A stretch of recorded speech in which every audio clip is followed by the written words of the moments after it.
ATM card போன்று நரேந்திர மோடியை 2 பேர் பயன்படுத்தி வருகிறார்கள். என்டிஏவில் இருக்கக்கூடிய எந்த கூட்டணி கட்சியுமே அவர்களுடைய ஐடியாலஜிக்காக அங்கே சேரவில்லை. என்னைக்கு நரேந்திர மோடி இந்த பணம் கொடுக்கறதை நிறுத்துகிறாரோ அன்னைக்கு அவர்கள் எஸ்கேப் ஆகி விடுவார்கள், கட்சி மாறிவிடுவார்கள், கட்சி உடைந்து விடும். 2வது, குஜராத் லாபிக்கு இந்த நாட்டை எப்படி நடத்துவது என்றே தெரியவில்லை.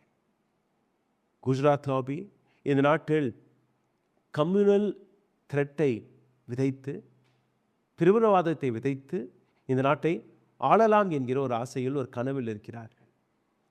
RSS உடைய எஜெண்டாவே அதுதானே. அதைத்தானே நீங்கள் நேற்று கொண்டாடி இருக்கிறீர்கள் 100 ஆண்டுகள். அப்போது எந்த பிரசிடென்சி நீங்கள் செட் செய்தீர்களோ அதே போன்ற பிரசிடென்சி தானே இன்னைக்கு நாடு முழுவதும் பரவலாக பேசப்படுகிறது. விஜயை சப்போர்ட் செய்தீர்கள் அண்ணாமலை அவர்கள்.